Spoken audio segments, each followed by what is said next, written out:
So,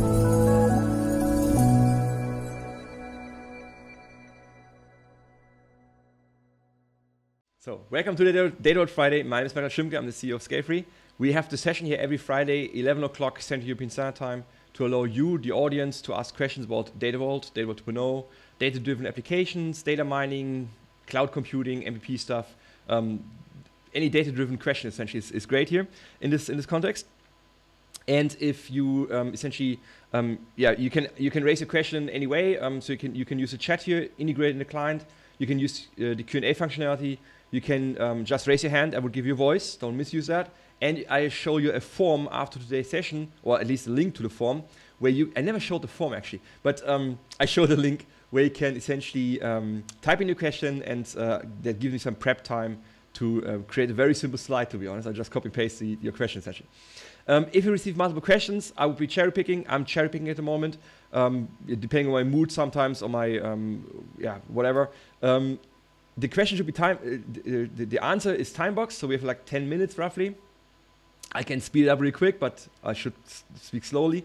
And if there will be no question at all, I will talk about the cluster. But thank you guys. I didn't do much the last year or two or something on the cluster. So good that you're asking questions essentially. And let's take a look at today's question. This is about learning data vault patterns. So let me just read this here. We are looking into implementing Data Vault using Azure Synapse Analytics. We don't have any automation tool finalized yet, but we need to start development for the raw Data Vault.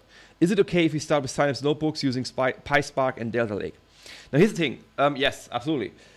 That's how we, and this today is really maybe a recap of the initial years when I started my Data Vault journey.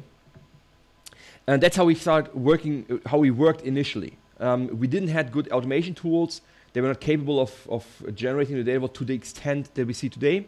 So we often build something manually using scripts and what else. We even have an Excel sheet or Google sheet where we prepare some metadata that we could then copy and paste into templates manually and so on. I called this back then automation for the poor.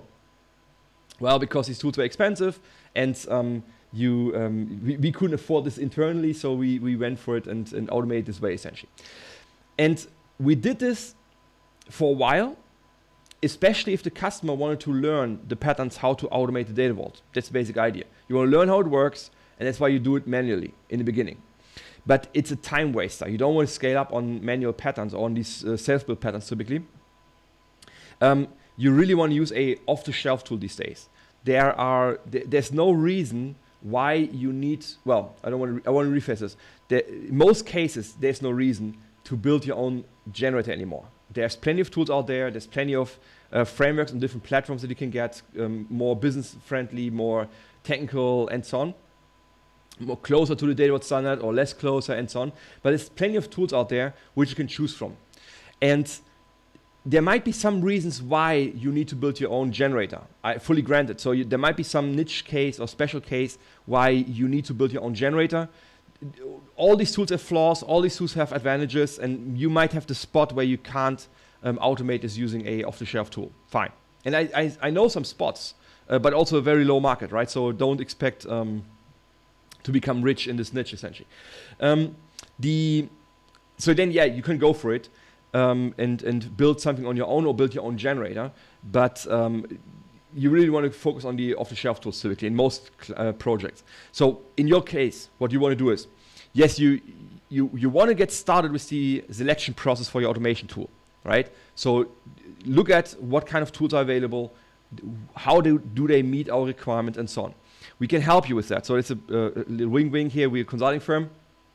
We do that for customers, help them to select the right tool with a scorecard where we help them with typical requirements to these tools, what other clients want from these tools, and does this apply here as well. So we help them to identify the right tool for the choice, for the project. And that process takes some time. You might want to run some POCs with the tools and see, well, you have a questionnaire you want to send them to them to clarify some questions that they have.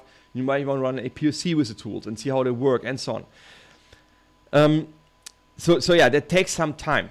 And during this time, while you're selecting the right tool, you can use this approach and work with manual scripts and manual patterns essentially.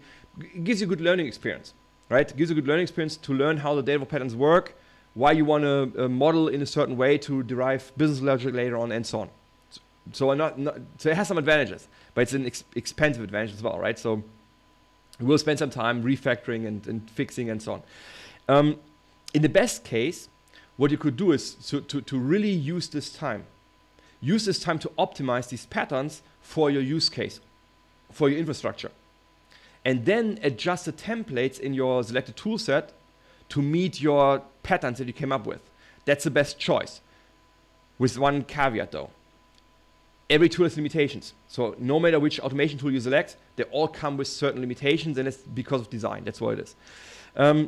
So the patterns you come up with in your initial phase might not fit completely into these tools. So you have to adjust these patterns because of the selected tool as well, right? That's what it is. It's the make or buy decision, right? You can build your own ERP system if you want. If you think you're so special that no standard off-the-shelf ERP system works for you, fine. Or you adjust the ERP tool to your needs, customize it, or you customize your processes, right? To get your business processes into the tool. Different options, and maybe you need to adjust your infrastructure, your patterns as well to meet the capabilities of the tool that you go for, essentially. So don't expect a tool that meets all your requirements. That's not out there, to be honest, but it will meet 80-90% of your requirements, and that's where you want to adjust for, essentially. It's a learning experience. Use it for establishing your patterns, optimizing your patterns for your architecture, for the tools you want to use, and then get those patterns into the tool of your choice. Adjust the templates, essentially, inside the standard templates inside the tool. That's what I would do in a best case process. But on the other hand, in reality, we have most projects where in most cases they have already selected a tool. So it used to be different. Back in the old days, they had no tools in place at all. Nowadays, they have the tools selected already, and we just start working with what they choose from. Having said that, I wish that some clients would spend more time in selecting the tool. That's the other side story, right? The other side of the coin. Because sometimes they just go for a tool with limited decision-making process, let's say that. With a limited decision-making process, just go for one and then realize the limitations that every tool has, realize that down the stream when they spend a lot of time and effort and money in using the tool. So if I look at both approaches, I go approach more to get started manually while you select a tool. That's the requirement, essentially. So don't scale up. That's what I want to say. Don't scale up with your custom-built scripts. No, that's not worth it, because then you have to spend much more time in building a full-blown generator with all documentation. People will leave. What if the people who build all these scripts are leaving the firm, right? And you're stuck with some custom-built code and nobody understands anymore, and so on. So that's what I would recommend. It's good. Go for it. Use it for establishing your patterns, and then move them into the tool that you selected in the time being, essentially. Cool. So if you have a question like, if you have a question like this, that's the statement. Use this form here, sfr.ee/dbfriday. That's the URL to the form where you can type in a question like this. This question came from this form. We can also upload pictures or documents, everything that supports a question, essentially, but it shouldn't be too large. It must fit on an HD screen, right? So, HD screen, actually. So don't make it too large. No large models that wouldn't survive here.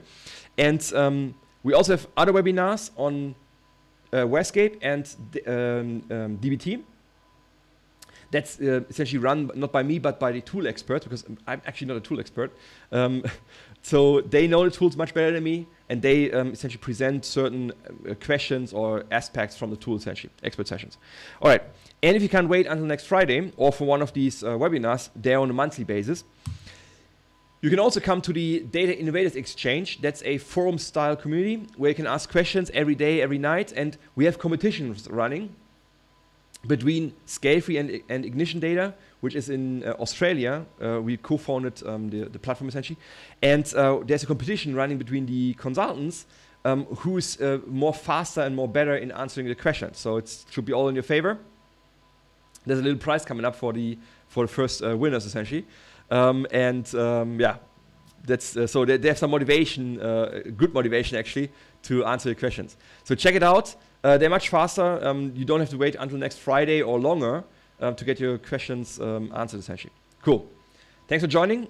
and hope to see you next Friday. Oh, wait, 1 second. Next Friday, I'm on vacation, so I wouldn't make it, but somebody else from the Scalefree team will come here and, well, not to the basement, hopefully, but will be here virtually and answer your questions, essentially.